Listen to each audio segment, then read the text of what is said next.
Sure. Ross. Yep, perfect. Yeah, can you hear me okay? Yeah, I'll jump over to my slides in a wee second. I was just checking. I don't know if Les has managed to join. He sent me a wee message. Said he was sitting with a group of about 10. It might be the Johnson Learning Group. Don't know if I see him in the chat though. Ross, do you want me to give him a call? If you could, if you've got his number there, actually, Yeah, you could give him a call do. just to check he's got it. I've sent him the details, but I think he's using more than one email, being the digital wizard that he is. Sometimes, because he's involved with many things, he sometimes forgets. So I'll just get off the camera and try and give him a phone call, and I'll be back. Brilliant. Okay. So the link is in his email. It is in his email, yeah. It should be in the email he uses, but you can copy it out of this under the More tab, I think, for the meeting. Under the more. Yeah, or just even for the DigiRen. There's a meeting info button somewhere. Meeting info. Copy join info. Would that be? That's it. Yep. That's okay. It, yeah. Thank just in you, case Ross. you need it. Thanks. I'll try and get him on. I'll be back. Excellent. There's some live support there. I will just share then my slides for now, if that's all right, James. So hopefully this will load okay for everyone.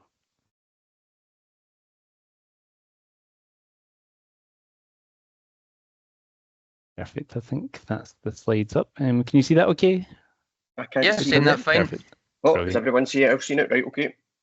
Excellent, good stuff.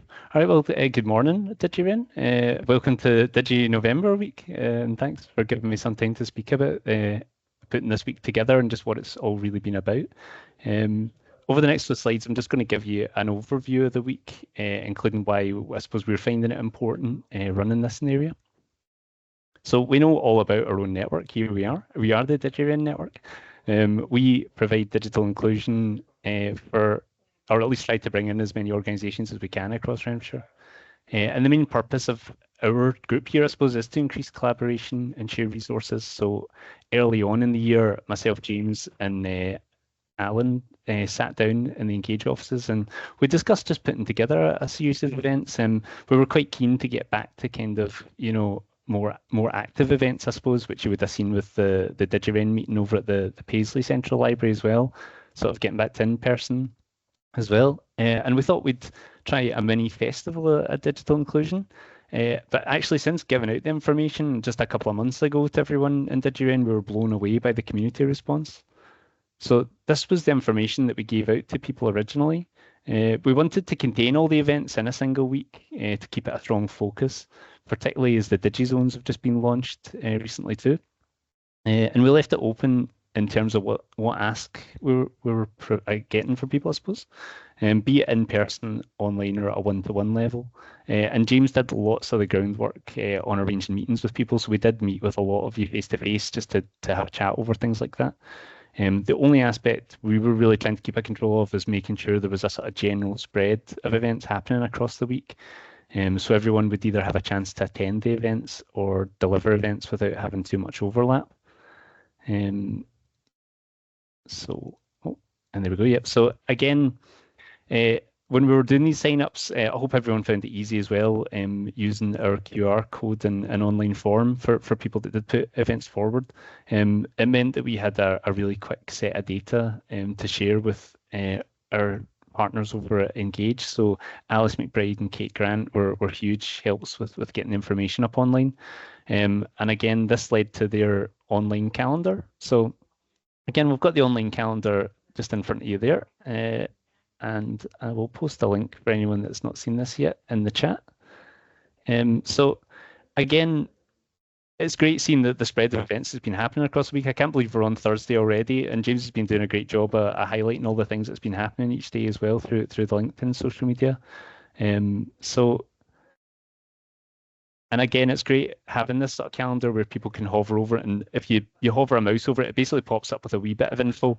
You can click through and see a bit more information about each event. So it's actually been a great resource for us. So again, pulling all the information together, at the end of the day, we had 32 different events happening across the week. And it caters to every single group we work with. So it can be older adults, it could be younger children, could be families. It was every group here represented. Snapshot of some of the organisations taking part were some of the people here today with SCVO, all the Renfrewshire libraries, our own community learning and development, the university, West of Scotland, Roar, YMCA. So the list goes on, and there's lots more organisations that aren't listed here as well that were helping us spread the information about this as well. So I would just say a huge thank you to everyone that's ran events and took part in this. It's been absolutely incredible. Many of the online events are being recorded and can be used for future reference, I suppose, in terms of digital inclusion. May I actually ask James, did we start recording this meeting yet? We're recording, aren't we? Good. Yes, yes.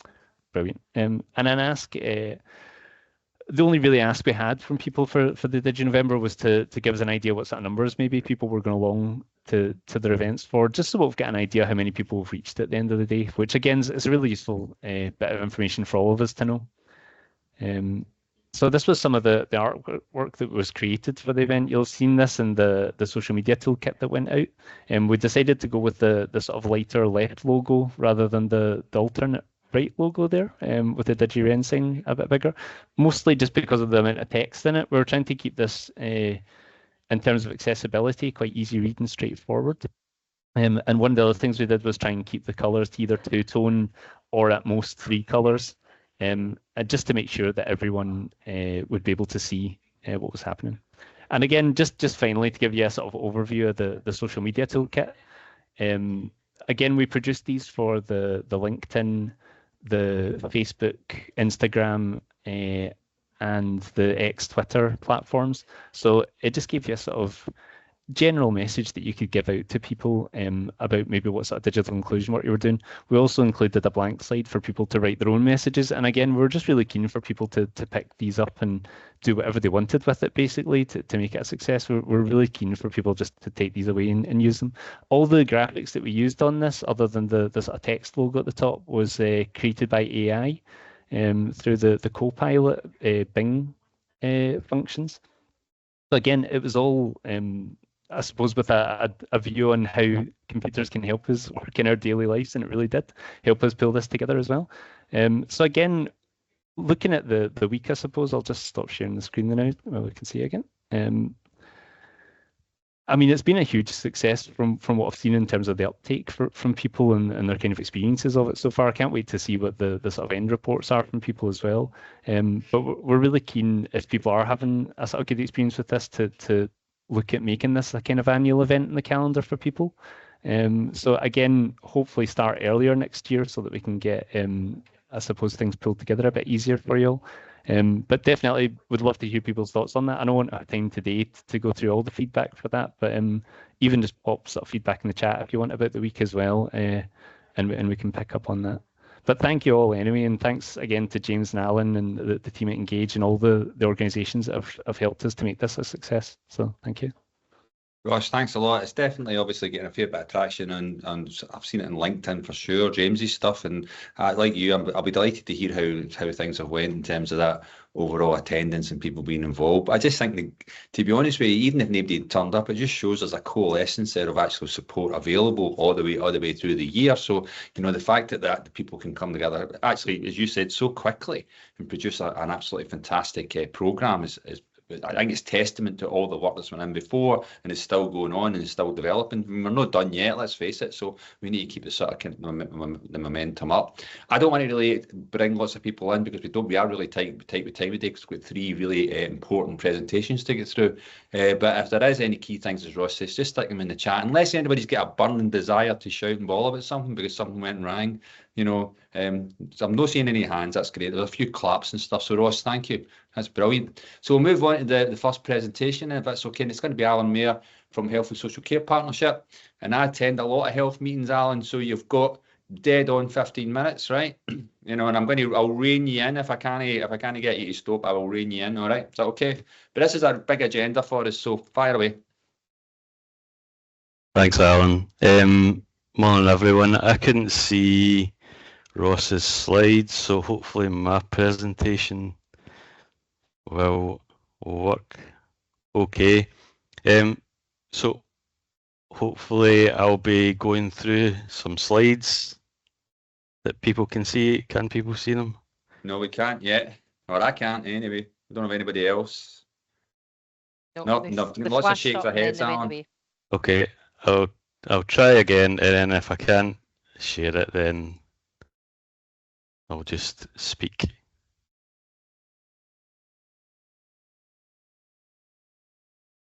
No, I don't think that's going to work, is it? Doesn't look like it. Yeah, that's fine. I'll send the slides to James, and he can share them. So I'll just speak, go through my presentation without showing you them. So I've got a few, or I did have a few slides to show you, but you can't see them. So I'll go through them, and then I will quickly show you the wire map. So the background to this bit of work is, well, in Renfrewshire, our wire is an overarching strategy to increase availability and knowledge of community-based and community-led wellbeing opportunities in Renfrewshire. Wire is not meant to provide alternatives to formal services, but rather complement them and give people choices and chances to take part in activities that are important and enjoyable to them. Every individual that we work with has their own strengths, needs and interests, so there is no one-size-fits-all approach to finding opportunities. Each person should have the chance to choose. However, workers, families and carers must also be realistic about what support is required to access opportunities. So the reason we've created Wire is because we have a duty to signpost people to resources if they don't meet our eligibility criteria, and they say, oh, that's the HSCP. The work will also complement the HSCP's ongoing commitment to maximising the impact of wider resources through the Sustainable Futures programme, and Wire could go some way to mitigate the continued need for savings by providing information and community opportunities and building the capacity of community and third sector groups and organisations. So Wire aims to provide information and activities which support prevention and early intervention. It seeks to empower and connect communities to utilise local resources and takes the community planning approach by involving a range of partners in the ongoing development. So moving on to the Wire map, which is a web-based tool which aims to make community resources in Renfrewshire easy to find. We currently have 576 resources on the map, and the information is being maintained and updated by a team of 12 workers from the HSCP, Council, Engage, Renfrewshire, One Ren, Active Communities and ROAR. We're always looking for more resources for the map, so if you know of any, especially new things, please let us know. You may have heard us talk about other online information resources like Alice, and we continue to use them. However, we see the Wire map as a way to provide Renfrewshire only information and to be more responsive in updating that information. We initially launched Wire for staff back in July as we continue to develop it. However, it is on the HSCP's website, so it's publicly available, and I would encourage you to go on and have a look at it and give us any feedback about the Wire map. So I'm going to try and share my screen this time to show you the Wire map. Can you see that? Yes, Alan's giving me a thumbs up, so I'm going to We can see it. take that. So if you go to the Renfrewshire Health and Social Care Partnership homepage and scroll down to the Community-Based Groups and Activities tab, if you click on that, that'll open the web page, and you will see the Wire map. And the first thing you'll probably want to do is to click on the open and full screen option, which does as it says and opens it in full screen. So you'll see the map itself with lots of dots. The dots represent locations and buildings. Most are red dots, and there's a few bluish dots. I don't know if that is actually blue, and that represents the digizones, just to highlight them. On the right hand side, we've got some filters, so you can filter by town and you can filter by category. So simply you have to click on a town and then click on a category. So click on digizone. and that shows you the digizones as blue dots on the map, but also gives you the information about the digizones below the map in the table. And as you scroll along, it gives you a wee bit more, where it is, a bit some website information, contact information.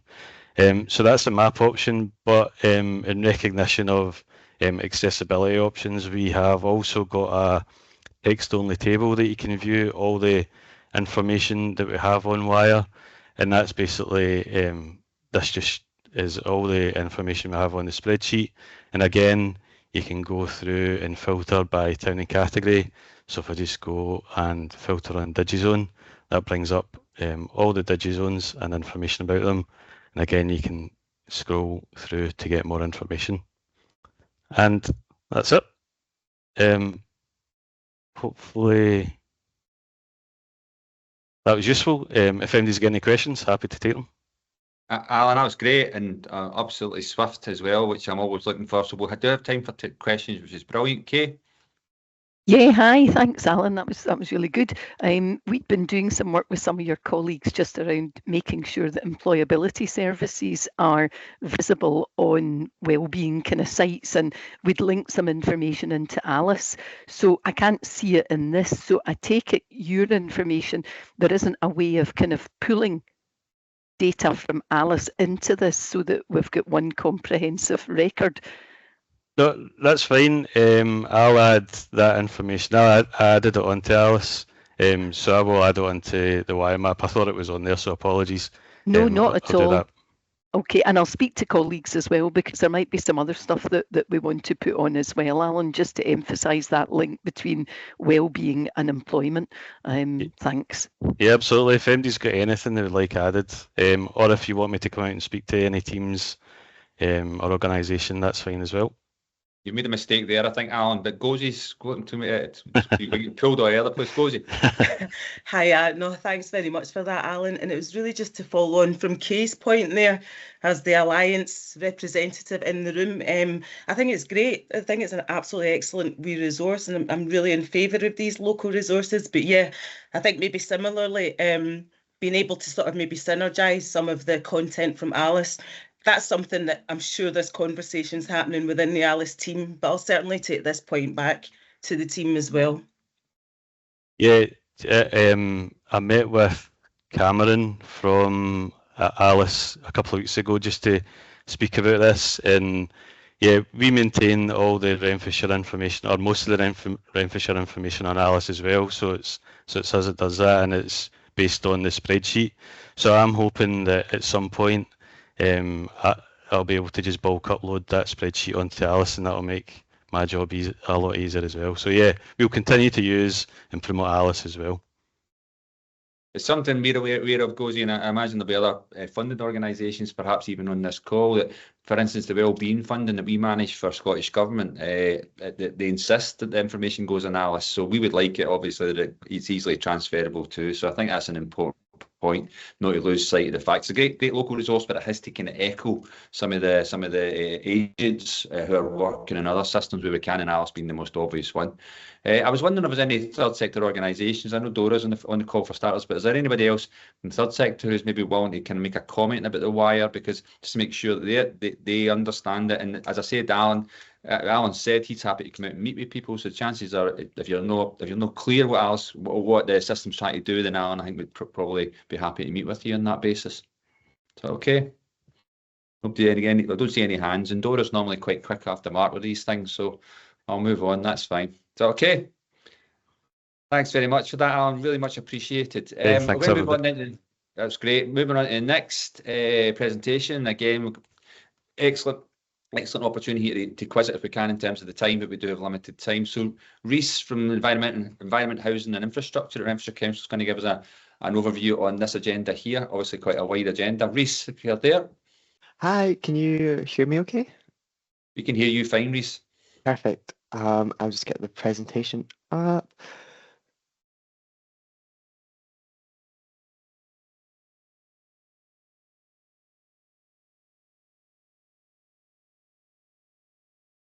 Yeah, it's just kind of a brief overview of these kind of topics, just because time's tight, so I don't want to drill in all day about certain things, just to maybe poke your mind about certain things. You've probably heard a lot of this before, but we'll see how that goes.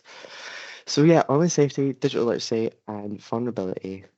So when it comes to online safety, we're all quite aware of the usual stuff. Don't click on untrustworthy links, watch out for phishing scams, make sure you're on registered websites, that kind of thing. But technology moves and technology moves fast, and all the things surrounding this also develop faster as well. So we have to make sure we're staying aware of how these things are changing, what ways they change, and what new ways people are vulnerable to these kind of upcoming scams. So when you think about what would make someone more likely to be tricked by some sort of online scam, you probably think of someone that maybe doesn't have too strong of a digital knowledge or skills, someone that's maybe a bit easier to be manipulated in that sense, where they don't have all the context regarding how things might work, or why someone might want them to go buy a gift card and give them the number instead of whatever way it was they were meant to get the money.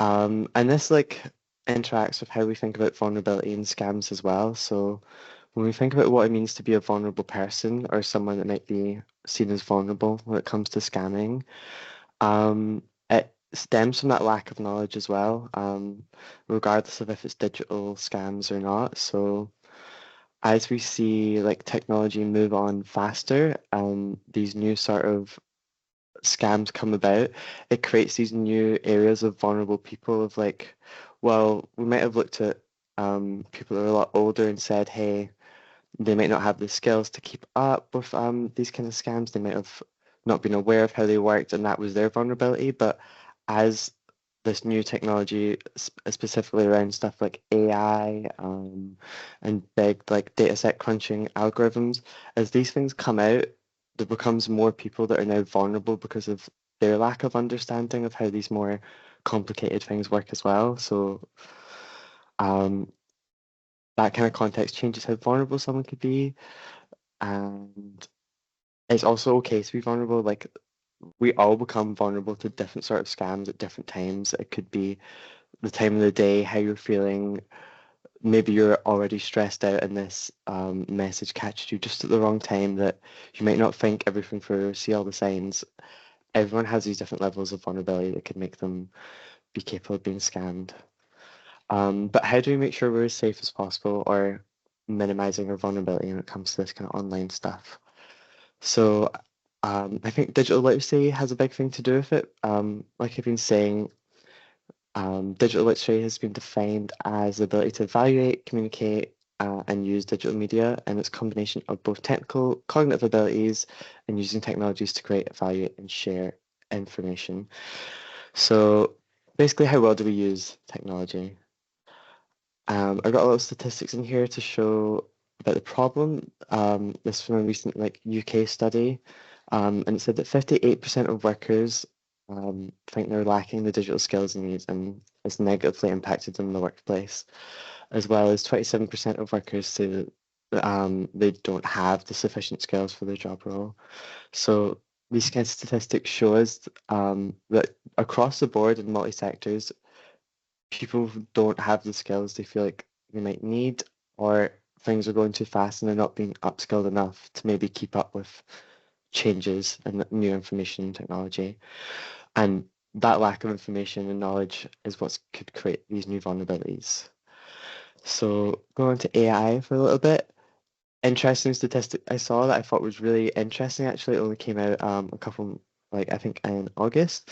But what percent of content on the internet has been through some form of AI? And a recent study found out that around 57 to 59% of everything we're looking at on the internet right now has been through some form of AI, whether it be the article being completely written by it or AI models being used to process someone else's writing to begin with.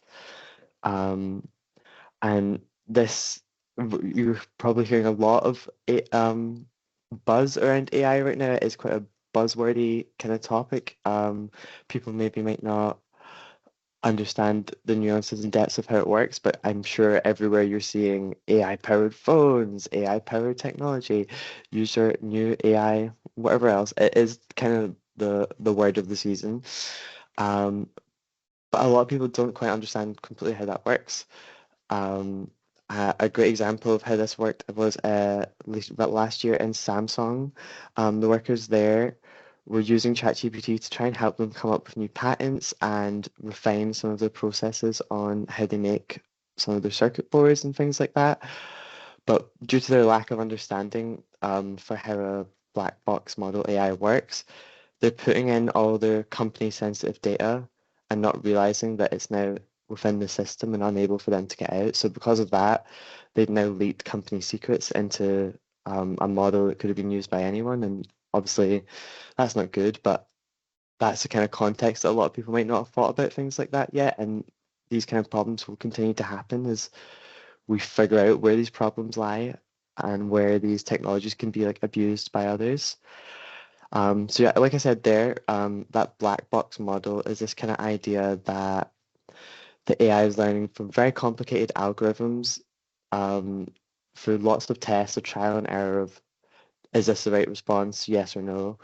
But these become so complicated in the black box, we don't actually see each stage of the decision that's made to get there. We just see what decision was made and we decide if it was the right or wrong decision. So we kind of miss some of these steps in the process of how it all works. I think that's a very important thing to consider. Another thing is AI image generation. A lot of people probably have been spotting it lately and a lot of people haven't. I don't know if anyone's been seeing the mass amounts of Facebook pages that are kind of exploding right now with just these like farm images and videos that are completely made up, completely fantastical, but they get engagement and that's what they're looking for. It's a scam in its own way of like farming all this content and engagement from other people to get a quick buck. Another few kind of upcoming scams related to AI that's been coming up is voice cloning. So I don't know if any of you've seen maybe the funnier side of things where people might prank call someone using like a celebrity's voice, that kind of thing. But we also see a more nefarious use of this where some people are being phoned like a scam call. You could pick up and be like, hello, who's this? Why are you calling me? Just the usual stuff you might do on a scam call and actually have your voice recorded and then used to create a clone of it that can then be used to bypass stuff like bank phone calls or to even like persuade members of your family to do stuff like that. So a lot of people aren't aware of these things. And yeah, I think with phone calls like that, a lot of people recommend now if you get an unsafe call to just not even speak. If you don't trust the number, try not give out your voice like that if you're not sure who's on the other end. Another thing that's emerging with AI is the ability to blackmail people more. We're seeing more cases of fictional content being generated with AI but being used to manipulate real people. Obviously, that's extremely harmful and the legislation around it is currently a bit weak. There is new online safety powers coming in to tackle it, but it's still a big problem people are facing right now. And phishing, I'm sure you've all heard of that, clicking on the wrong links, setting fake sites up to look like something else. But with the advent of AI and how fast it can generate, especially text in a certain style, these scams are becoming a lot more elegant where you're missing those kind of bad grammar mistakes or those little things you might have picked up on a bit more and more amateur phishing attempts. And the kind of last thing that I think AI is contributing to this is to do with misinformation. I think just having the ability to generate all this content that can be believable at such a fast speed is one of the most effective tools for creating and spreading misinformation we've maybe ever seen. And when you believe this kind of stuff and it then leads you to do something based on what you're believing, that is a scam in its sense. Like you're having yourself manipulated to do something you wouldn't have normally done without this fake information. These are some statistics from Statistica. So people are clearly aware of this misinformation about digital content and how it may not be quite right. I think something very topical that we saw in summer was the far right protests, about how that was completely started on misinformation, spread through misinformation, and the misinformation wasn't tackled properly at all, and it was allowed to spread to other people. People believed wrong things, really bad things that had horrible consequences. And again, this comes from a place of when these technologies come out so fast, we don't have the legislation there in place yet to keep people safe. Problems first, legislation later. So yeah, that's kind of what I said there. And one of the most important things about this when it comes to technology is just making sure you keep yourself as in the loop as possible, because if we aren't aware of how these new technologies are developing and evolving, we then can't advocate for ways to implement the right protections around them, or how to have the conversations on what things we should be doing to restrict or not restrict certain technology to keep other people safe. So just keeping those conversations and that line of knowledge open is really good. Another thing that I thought was really interesting to do with this is also algorithms can kind of absorb our own bias and reflect it back. So these unconscious biases can then be built into systems that we start to call objective, in a way almost, where we'd be, oh, you know, this complex math AI model has crunched these numbers and it says this is the result. There can be no bias here, it's math. That's actually not how a lot of these things work, as they were first designed by a person and people have bias. A great example of this was that there was a parole system made in America using an algorithm that was basically deciding who should be recommended for parole. And what the AI had basically decided that people that weren't white should be less likely to be put up for parole because they're less likely to get it. But that then just reinforces that real world bias, that these people are less likely to deserve parole, which isn't true, but that AI picks up on that trend and then further develops it by presenting it as almost the objective result that we have now is this is the percentage that the AI has calculated, but it is based on that bias inside. And lastly, how should we go about tackling stuff like this? Oh, my slide's not working there, but I'll just read off my own one. Okay, so knowledge is power when it comes to these things. You don't need to become a computing scientist, but making sure you're at least spending a couple of minutes to understand how new technology works and how it operates at just a fundamental level can be really beneficial to you and even the people around you, to make sure you can be the one to pass on a little, oh, this is how this works kind of thing. Another great way to tackle these problems are some of the tools we have available. So there's many sites that help us verify phone numbers, websites, emails, make sure they're from official lines, as well as newsletters about upcoming scams. Like being aware of contemporary ones is really good at keeping your knowledge base. I'd recommend the Witch scam newsletter. They send that every week, and it's quite up to date and good at pinpointing the big ones happening in the country.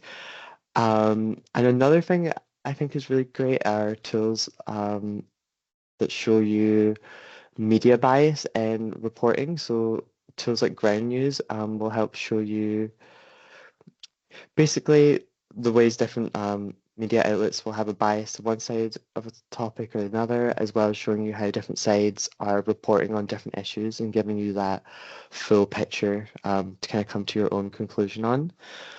And the last thing is being able to admit when we are scammed or fooled, because shame is one of the biggest barriers that prevents people from reaching out to help when they've fallen for something. The idea that you're stupid or you've been really dumb to fall for something is a really bad idea to perpetuate, because again, it prevents people from reaching out, spreading knowledge about scams, getting help, and doesn't help the situation at all. So yeah, I had to mince that down a little bit. Sorry, I kind of went really fast and speak really fast, but if anyone has any questions or follow-up, please let me know. Reece, that was great. Thank you very, very much. I think everybody would have enjoyed that and would have seen a lot in that they would like to sort of get more information on. And if I wasn't scared today, I'm super scared now, you know.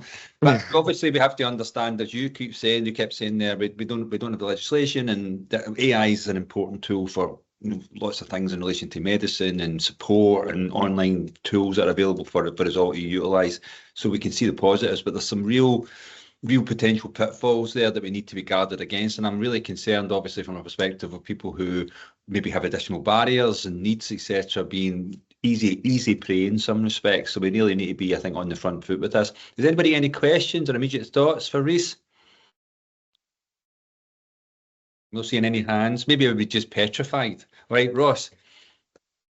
Yeah, I'll dive in quickly just to say I thought that was brilliant. Yeah, it's a really good overview of all the sort of online things that have been happening and risks and how to deal with them. So yeah, just really great. I know we don't have a lot of time to go into different questions, but yeah, definitely it makes me think, about how the internet's changed, and it's something we all have to stay aware of. So thank you, Reece. Thank you very much for that. Thanks, everyone. Well done, Reece. That was great. And even from a point of view, I'm just thinking my own organisation, we're already putting in place a very simple AI policy, and I would be encouraging others to do so within the sector. The reality is things like not using it unless you really know what you're doing. And the example that Reece gave in relation to company secrets, for example, I think is a really, really important one. But the idea of sort of cloning voices still feels like science fiction to me, but quite clearly isn't. And I think we really need to try to get sort of a lot of messaging out as much as we possibly can. Gozi. Thanks. That was excellent. Thanks very much. And it was just a quick comment, really. I think this is one of those scenarios where you see such an absolute case for collective action. I think sort of AI and trust in AI and artificial intelligence and it's kind of like everybody's responsibility to a wee extent. We had a conference last week which looked at artificial intelligence in healthcare. And there's certain aspects about bringing business to the table here, because we need to hear what business and big tech are doing. Currently, they are a step ahead of regulation, and they're also a step ahead in terms of transparency, which are two major stumbling blocks, because this is feeding into everybody's daily lives, not to speak of those that are requiring and have a vested interest in health and digital health, etc. So I'm really pleased to see that sort of coming through in the presentation. Thank you very much. I think that point about, being able to understand what's actually going on behind it is really important. Like, they are that step ahead, and holding them accountable and making sure we're thinking of these things before the absolute worst case scenarios happen is really important, but not to be overtaken by fear either. Thanks for that. Dora, can I bring you in? Thank you so much for such an interesting presentation. I may have missed parts of it because I was still trying to be on the phone with Les, gentleman that's trying to join and he's struggling. But I just wanted to say, I know there are some tips from, for instance, Kathy and Get Safe Online on how to spot AI, but I recently attended a webinar about AI and scam. And they were showing so many cases of, for instance, romance scam and how people use images or other people's videos, and they just change what they say, for instance. And the technology has advanced so much that it's not that easy to actually differentiate between a real person and an AI. For instance, they were saying that in the past you can ask for someone to move their head. And that could potentially, distort the image. So I wonder, how do you think we could protect ourselves potentially from AI scam? If you've got any ideas or any So we're actually seeing a big push online to make sure AI content is labeled as such and making it a punishment, like you can be punished on those platforms for not labeling it correctly. Google phones as well. I don't know if you've heard, the new Google phones have AI and image generation in them, but they're currently going to release in the next couple of weeks, I think, a tag on images created by it that says, this is AI, this is generated. But again, this goes back to the problem of they've released a phone months ago, they've released it with image generation, but only now are they getting to the point of, how do we actually show people these might not be real. But yeah, I think it does come to that legislation of making sure misinformation or fake information is labeled as such, and making sure we're able to, whether that be using stuff like metadata, make sure that at a glance you can tell if it's generated or if it's not. That's So what I'd say. hopefully, Sorry, Dora. Can I ask you maybe you could share each other's information as you Yes, take this maybe. offline? I'm just very conscious of time, Sure, and I sure, know this sure. is a big subject area, and before I know it, I'll end up getting sucked in too. So problem, we'll no move problem. we'll move on, and yeah, I'm sure you can share details in the chat there. But honestly, Reece, that was great. Can I quickly then just say thanks to Reece and move on to Damian? Damian Pascal Christian from Marketplace Consultant at Amazon UK is going to talk to us a bit about the Alexa and the use of it and to support for people in their daily lives. Over to you, Damian. Yes, so thanks for having me, and James, thanks for giving me the slot. If you don't mind, I'm just gonna share my screen.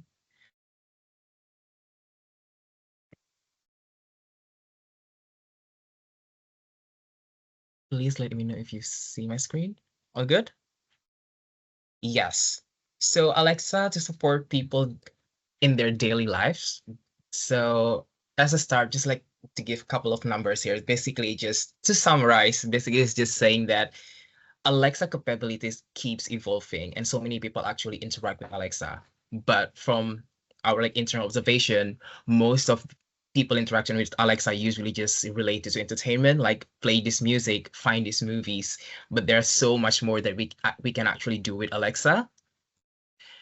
So yeah, what is Alexa, first of all? So Alexa lives in the cloud and is happy to help anywhere there's internet access and Alexa-enabled device. So Alexa is basically just more of a cloud-based voice assistant that is more intelligent than artificial.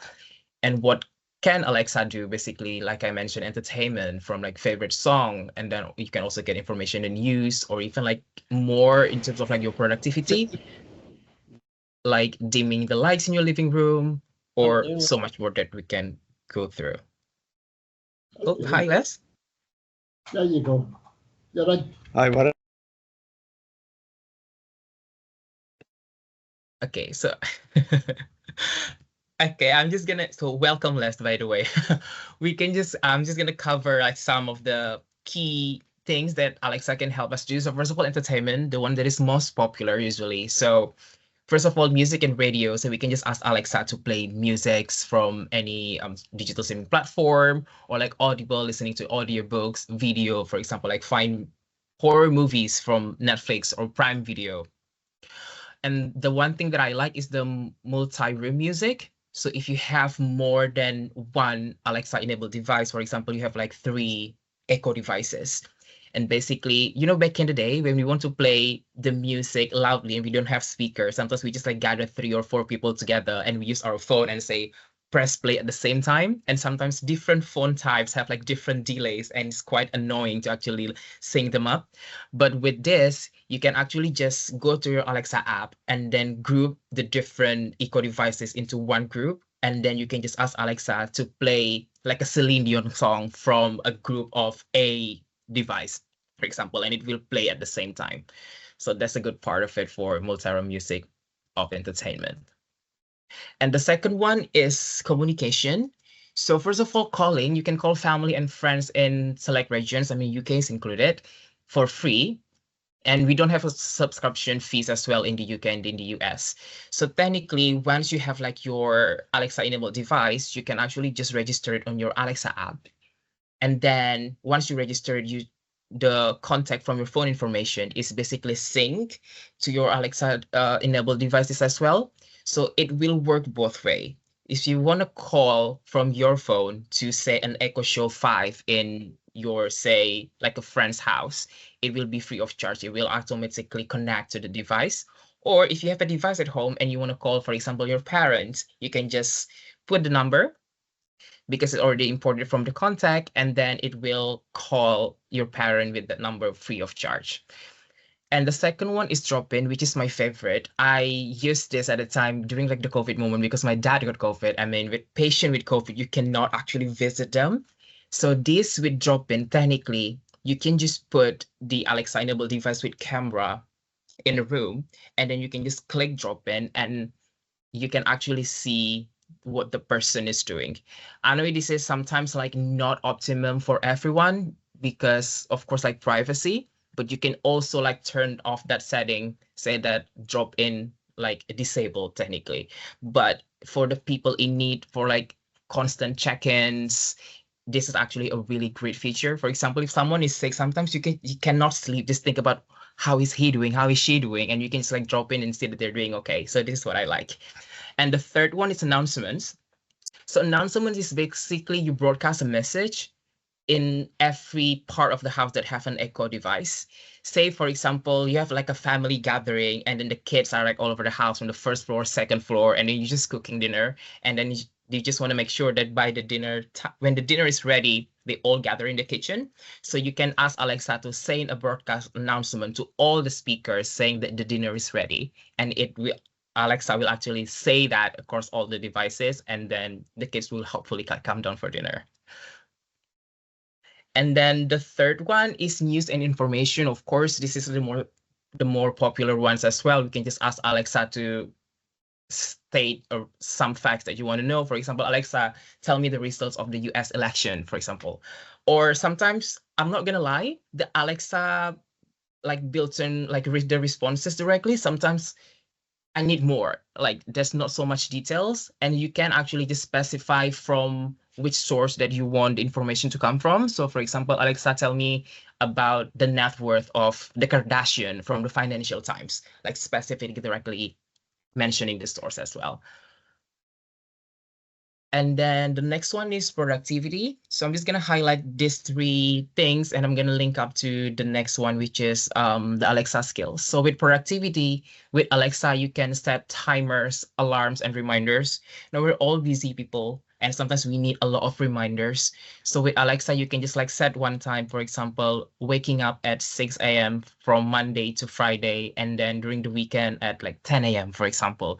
You can just like set it once, and every time, like 6 a.m. during Monday to Friday and 10 a.m. during Saturday to Sunday, Alexa will automatically like set the alarms. And with the songs, you can actually just put any songs that you want from any digital streaming platform as long as you subscribe to it. But if you don't have any subscription, Alexa will use the song from Amazon Music. And then calendar and email, which is good for productivity as well. Once you set up the devices, technically you can actually link your work email, for example, the email that you mostly used, and then you can ask Alexa to read the inbox from what day, or like, Alexa, please read me any unread messages from specific week, for example. And then if they need an immediate reply, you can just ask Alexa to reply with, and then say what you want to reply with, which is amazing. And if there's any calendar as well, you can just ask Alexa to check if there's any appointment that I have to attend or meeting that I need to go to, like during what day and what time. And Alexa will basically tell you what.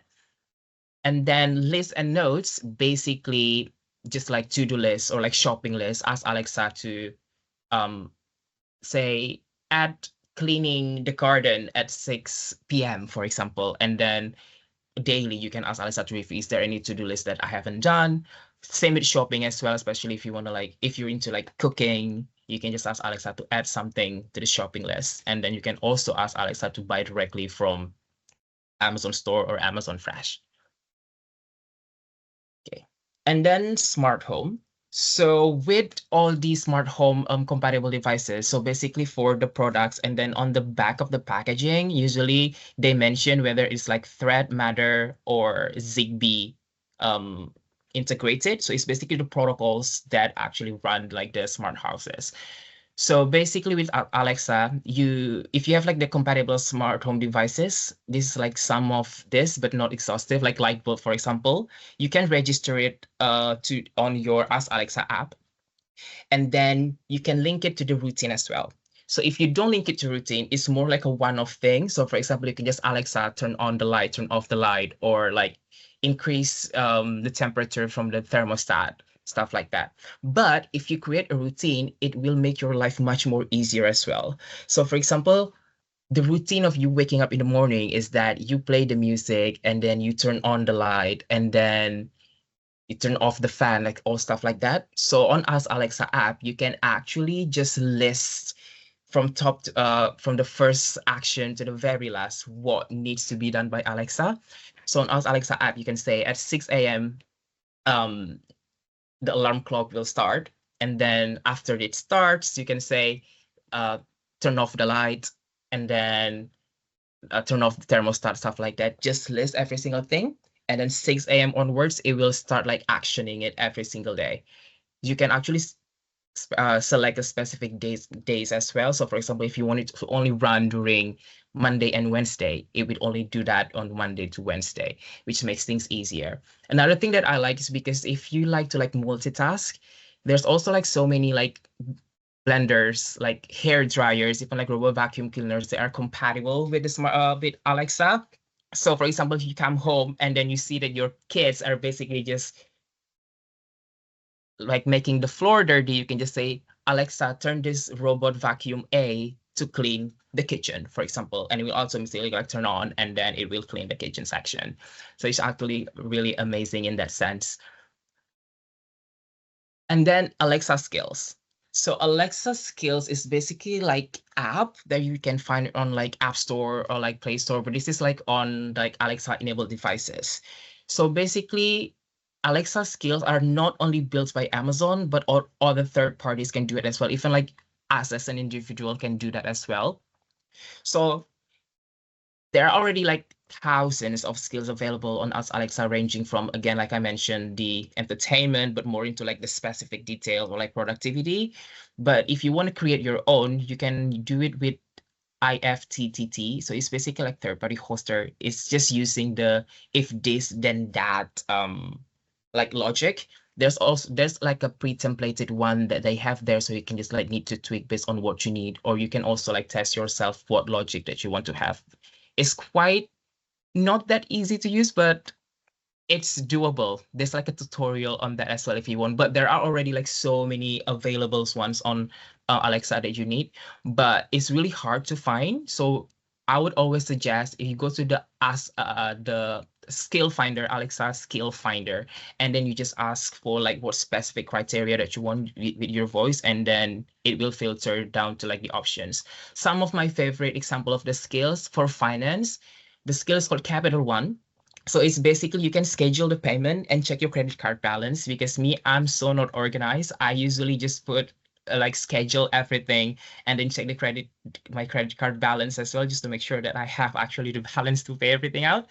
And then the second one is the cryptocurrency flash briefing. So you can get all the information about the latest cryptocurrency prices of your choice, or the one that you currently invested in. So the way this works is that you select your favorite cryptocurrency, or the cryptocurrency that you already invested in, and you can just ask Alexa to get the flash brief, the information on the current prices. And travel is an Uber skill as well. So you can just like use your voice to ask Alexa to order Uber from where to where and what the time is going to be scheduled. And then kayak, this is not to book, but really if you do like a casual trip planning, you can just ask Alexa to get like information, availability of the flights and its estimated fares from where to where, and then it will basically give you like a summary. And you can also ask, give me the cheapest option, stuff like that. And then for food, you can ask to order like food from Domino's, and it's gonna be delivered directly straight to your door. And then meal idea, this is my favorite one as well, because I'm really not a good chef.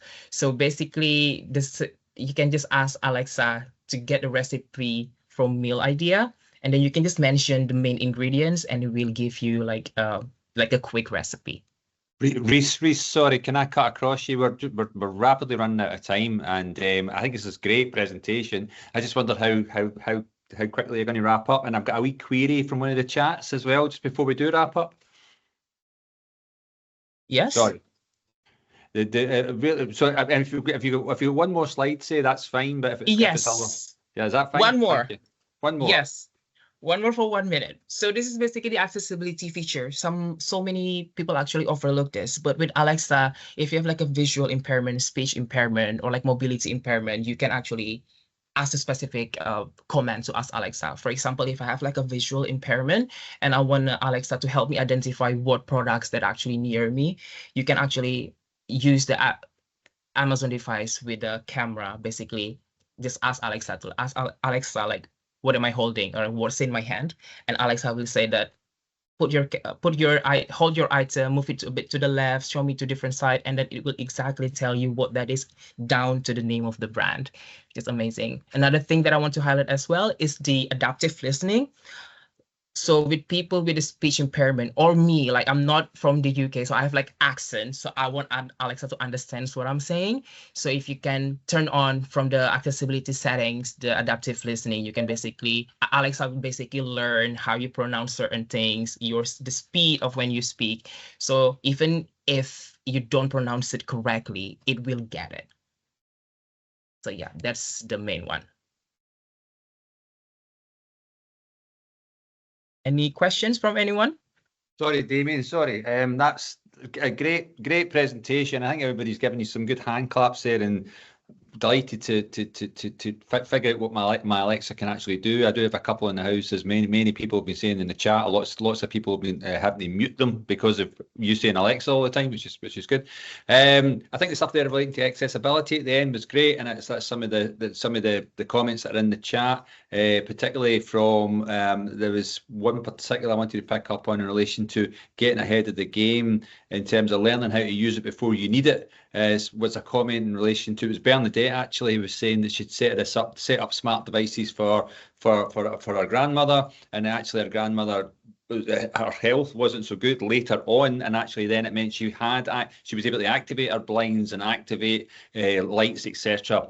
in advance. So maybe like life, it's learning now before we actually need it. So I think that might be a good sort of action to take on, always to learn this stuff before we actually need to use it. But the accessibility stuff particularly. But there was a comment in relation to, and I'd be remiss of me not to bring it up in relation to the amount of data held by Alexa. You know, the concerns really. I mean, it moves back to the AI question really, I suppose. Yeah. But the idea we are sharing our data all the time with essentially a big corporate organisation, and how much Alexa is capturing there. So we just wanted to address that because it is in the chat.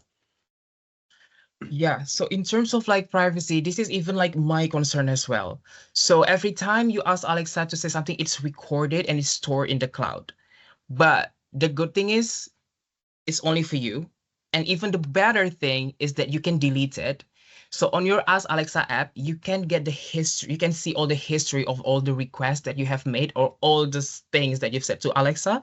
And if there are any certain things that you want need to be completely erased, even like from the cloud, you just need to delete it from the Alexa app. Like for example, me, so I'm really not open towards say like my political view. So every time I ask Alexa to give me inputs on certain political topics, I usually just delete it directly from Alexa, just in case, because you never know, things may leak. So I like to delete things on Alexa app.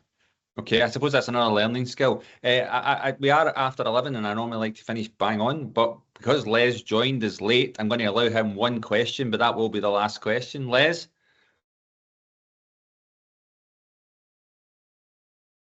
Oh, you're still muted, Les?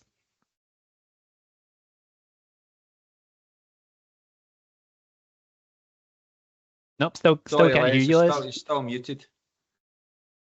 It's not been a good morning for you, Les, in relation to the access here, has it? Yeah, Les, we're still not hearing you speak. Les, you're still muted, sir. I'll tell you what we'll do, Les. We'll get the question for you, and via James's good office, we'll contact Damian and get an answer. Yes? Right, I've got you're on now, Les, right now. As I say, one question. I go to an elderly gentleman in his 90s, but he's a whiz kid on the computer, but he's developed Parkinson's, and his right hand that uses the mouse is very shaky. Is there an app that would help him?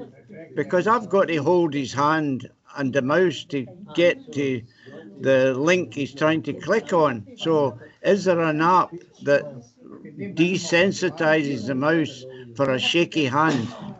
That's an interesting question, Les. I think it's less a question for Damian, though, and more a question maybe for the likes of James and Ross and I to have a conversation about, maybe come back to you. With Dora's experience, she might even be able to answer some of that. So we'll maybe come back to you on that one. Is that okay? Look, it's good to see you.